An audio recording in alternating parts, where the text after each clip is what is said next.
Lover of international cinema, easy for me to say. Look no further. Tonight is the opening night for the 26th annual Chicago European Union Film Festival at SAIC's Gene Siskel Center. The premieres include films from Belgium, Denmark, France, Germany, and more. But you'll notice some familiar faces like Penelope Cruz and William Dafoe this year.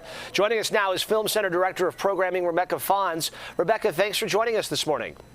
Thank you so much. Good to be here. Great to have you. This is the 26th year of the Fest. For someone who's never gone, tell us what newcomers can expect on this event. Sure. We can boast quality and quantity. The festival runs the entire month of March, so you've got plenty of time to get your tickets.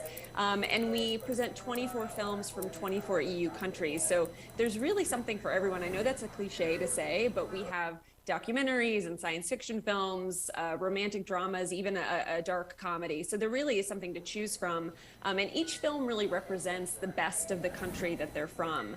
We're also presenting a number of films that were those countries' submissions to the Academy Awards for Best International Film honors. So we're really picking the best of the best from each country. So it's a little bit of a tour around the world. And this year's lineup has 11 films directed or co-directed by women. And as you mentioned, the Academy Award submissions from 8 countries. What's the importance of seeing international films for folks who maybe either A, haven't gone out to the movies much since COVID, and maybe even before that, or not particularly plugged into sort of this sort of genre? What's the sell? Sure. Well, I actually think the COVID mention is great. During lockdown, my husband and I watched so many international films because we really couldn't go anywhere else. So I always say international films really expand your perspective, whether you're a world traveler or you're more of a homebody. They really give you a window to the world. So through the Chicago European Union Film Festival, we're really giving you kind of a country hop. You can really, stamp your passport through seeing these other films, and they really provide a style and stories that you might not otherwise see. How many films from Latvia have you seen? How many films from Estonia? So it's really interesting to see what these filmmakers are talking about, the subjects that these countries are interested in showing, and you also often see that we're really tied, regardless of borders, to our fellow humans through these stories that we present at the festival. I like that passport idea. That's a clever way to look at it. And tonight, of course, opening night, the Chicago premiere presentation is of Hilma. Am I pronouncing that right? Hilma? That's right. That's right. Why was that film chosen for opening night?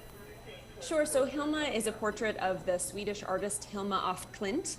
And we always open the Chicago European Union Film Festival with a film from the country that holds the EU presidency. And in the first part of the year, that is Sweden. So Sweden, that helped to narrow it down by country, but then we still had, over a dozen films to consider. And so we chose Hilma, because, I think Chicagoans and Chicago audiences love stories about people, about real people, and about artists. And so it's a beautiful film about this Swedish artist, Hilma af Klint. And Lasse Hallström is the director, and he has presented his films at the Film Center year-round, but also during the European Union Film Festival. So it's an alumni film from a alumni filmmaker and a really great film for Chicago audiences. And actresses Lena Olin and Tora Hallström will be here tonight to kick off the festival. So that just clinched it. We were really, really excited to welcome them here and welcome the film for such a prestigious kickoff. Very cool. We only have about a minute left. Give us one more film that you're really looking forward to. I know it's probably like picking your favorite child, but give us one if we had to zero in on. That is really tricky, but I will choose a film from France called Other People's Children. It's a really lovely film about a woman who's 40, who's deciding kind of what she wants to do with her life in terms of relationships. She falls in love with a man who has a young daughter who quickly becomes kind of her surrogate daughter. It's a mature film, it's beautiful, it's very French, and it plays twice during a European Union Film Festival at the Siskel. So lots of opportunities to come see it, and I recommend it as one to watch. Rebecca Fons, Film Center Director of Programming. You can find out more about that and the show times at cbschicago.com. Thank you so much for being with us this morning. Thank you so much.